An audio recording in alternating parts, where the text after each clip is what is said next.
Все желающие могут попасть на прием к узкому специалисту. Записи и очереди настолько заполнены, собственно говоря, это побочный эффект отсутствия направления, я думаю. В поликлинике в среднем мы принимаем 70. Барлықтарыңызға қайырлы күн. Қазір осы Түркияда медицинаның екінші бөлімін бастайтын боламыз. Екінші бөлімде мемлекеттік больницалардың ұйымдастырылуы жайлы айтамыз. Здравствуйте. Здравствуйте. Давайте поговорим насчет организации медицины в государственных больницах. Да. Как у вас работают участковые врачи? Допустим, у нас в Казахстане на определенный участок есть свои терапевты, ВОПы, гинекологи, педиатры.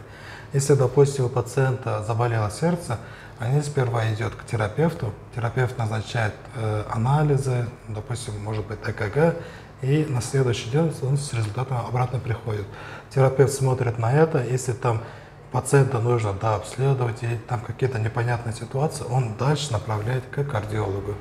А здесь в Турции как работают участковые врачи? У нас такого понятия, как участковый врач, нет. Здесь есть семейные врачи, о которых я говорила в первой части, да, вот который первый вот этот вот уровень обслуживания. Участковых, прикрепленных к какому-то району специалистов нет. Это все идет через семейного врача.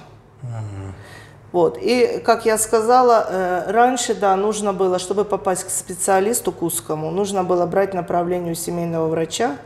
Теперь отменили, и теперь все желающие могут попасть, могут взять, записаться на прием к узкому специалисту по номеру 182 или через интернет. Спасибо. То есть сейчас все направления, раньше было это обязательно, все направления между больницами, между врачами должны были быть направления. Сейчас эти направления уже отменили. А вот в поликлиниках есть ли у вас вызов на дому? Если вот, допустим, пациент заболел, он может в поликлинику позвонить и вызвать врача на дому? Нет, такого нету. Никогда врач, и особенно специалист, никогда на дом не ходит. Да. Сами приходят тоже. Да, но их привозят.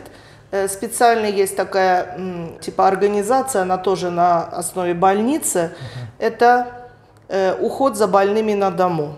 Вот, допустим, если мы выписываем больного, который получает варфарин, и нужно все время контролировать МНО, вот у таких больных на дому кровь берет вот эта вот служба.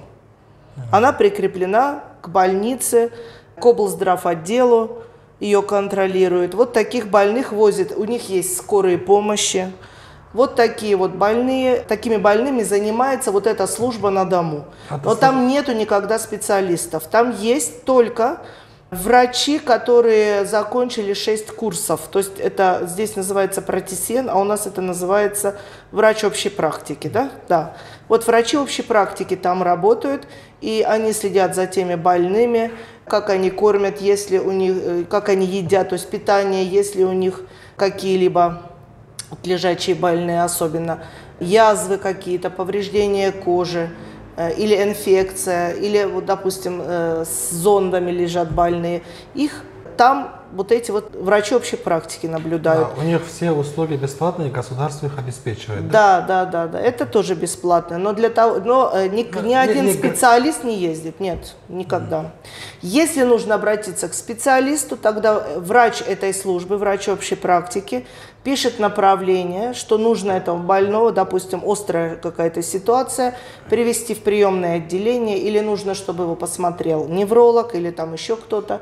Тогда они берут рандеву, вот это, записываются к этому врачу, и на скорой помощи вот этой вот службы приезжают эти больные, которые лежачие больные, они приезжают в больницу. Да.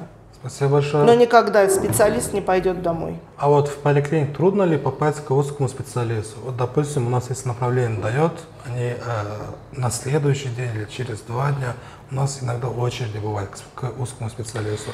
А у вас как с этим? И легко, и просто. Поскольку нету направлений, каждый желающий теоретически может попасть к узкому специалисту. Ограничений нет.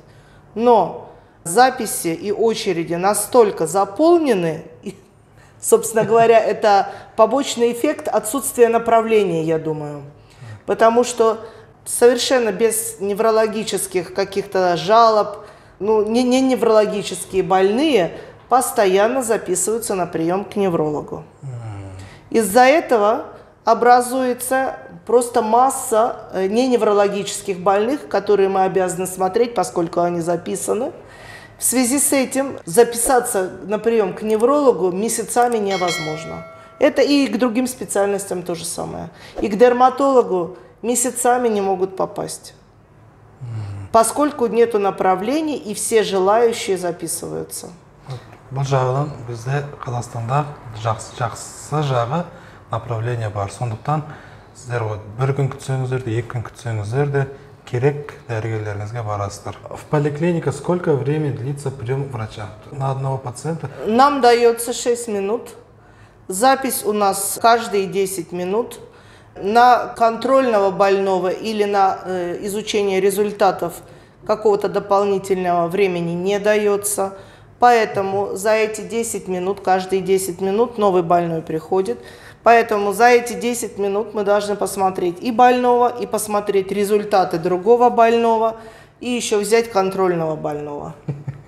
А в день сколько пациентов вы принимаете в поликлинике? В поликлинике в среднем мы принимаем 70. 70. Но иногда это бывает... Максимально до скольки доходит? По записи у нас 42 больного должно быть. Ага. Но поскольку приходят, поскольку приходят еще без записи контрольные и с результатами, то эта цифра практически увеличивается вдвое. А вот сколько времени уходит на обследование пациента? Вот, допустим, у нас, если на прием врача пациент пришел, ему анализы назначают. Анализы на следующий день с 8 до 9 утра только сдает. И, допустим, если даст еще УЗИ какого-то органа, он может ждать свою очередь 1 день, 2 дня. И, получается, на повторный прием приходит как минимум на следующий день или через 3-4 дня. А если это МРТ, тогда может даже месяц ждать в свою очередь. Да, это зависит от больницы раз, от лаборатории 2 и от анализа 3. Некоторые анализы через 2 часа, это общий анализ крови. Это в любое время сдается здесь? Нет, это не в любое время сдается. Это только во время работы поликлиники. Нет, то есть они могут сдать и в обед, и после обеда? Да, конечно. У нас только с 8 до 9 утра. Нет. У нас анализы сдаются постоянно. То есть лаборатория работает постоянно с 8 часов до 4 часов. После 4 часов работает только экстренная лаборатория, и оттуда кровь только из стационара и приемного отделения поступает. А вот, допустим, УЗИ какого-то органа или МРТ, он в тот же день проходит или... Это зависит тоже от загруженности МРТ.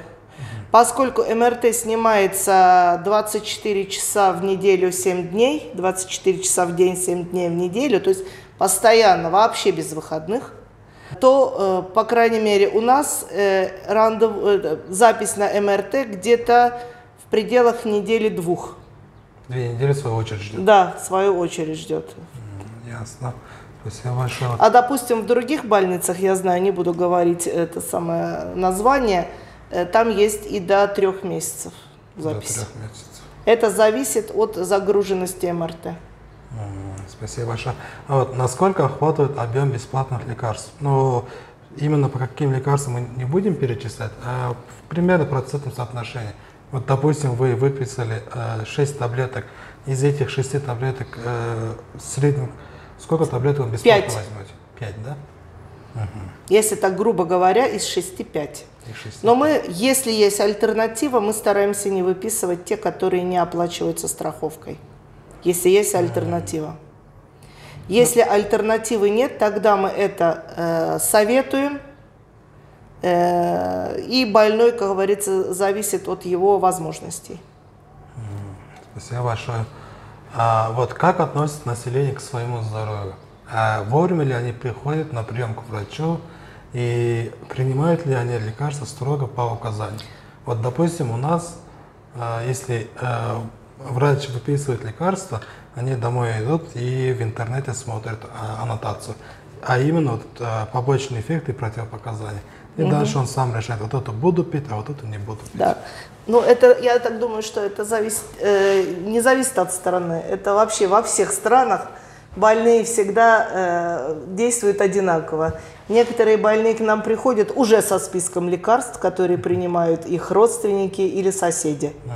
Вот им вот это вот хорошо подошло, это лекарство, и мне такое же выпишите. Некоторые вообще ничего пить не хотят, и все лекарства полностью отвергают.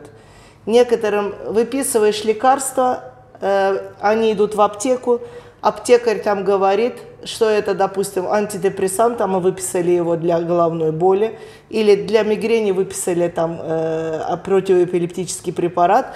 Им там что-то говорят, вы что, эпилепсией болеете, или что у вас там нервы не в порядке. Почему? Говорят, вам такой препарат выписали.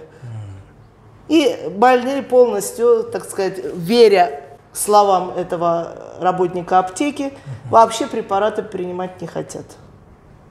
И потом говорят, что были на приеме вот такого-то врача, назначили ничего не помогло. Ничего не помогло, но они потом приходят, говорят, что вот так и так, мне сказали, что это такое лекарство, или читают аннотации, да, тут очень многие читают аннотации в интернете, постоянно следят за всеми, так сказать, новшествами, очень любят всякие чаи, растительные вот препараты и так далее, вот этим тоже занимаются. Ну, я думаю, что это везде так. Некоторые больные на самом деле все делают, как мы им говорим. Но это процентов, может быть, 30, да, процентов 30, это с натяжкой даже. Спасибо очень большое. В Турции какое заболевание часто встречается именно в неврологии? Ну, конечно, на первом месте это головные боли. Потому что здесь очень много горы, наверное, да? Ну, в Эрзинджане, да, ну, горы есть у нас же, высокогорье, да, мы же очень высоко над уровнем моря, особенно те, которые к нам приезжают вот с уровня моря, они несколько дней головными болями мучаются. Вот. А так у нас очень много рассеянного склероза, эпилепсии, инсульты. Вот в последнее время очень много, вы даже видели, геморрагические инсульты, очень много. А здесь ишемического больше или геморрагического? Вот, допустим, у нас ишемического намного больше, чем геморрагического. У нас тоже ишемического намного больше, но какими-то вот периодами... Но в последнее время геморрагический... Да, ну вот они какими-то вспышками. Ишемический инсульт постоянно много его, а геморрагический инсульт, то его очень мало, то какими-то вспышками много. Может быть, это зависит от каких-то природных явлений, давления, или они давление не контролируют. Все практически они гипертенсивные. Из-за гипертонии. Спасибо вам очень большое. Осымен біз екінші бөлімін аяқтайық. Видеоны лайк басып, комментарий жазып қойыңыздар. Спасибо.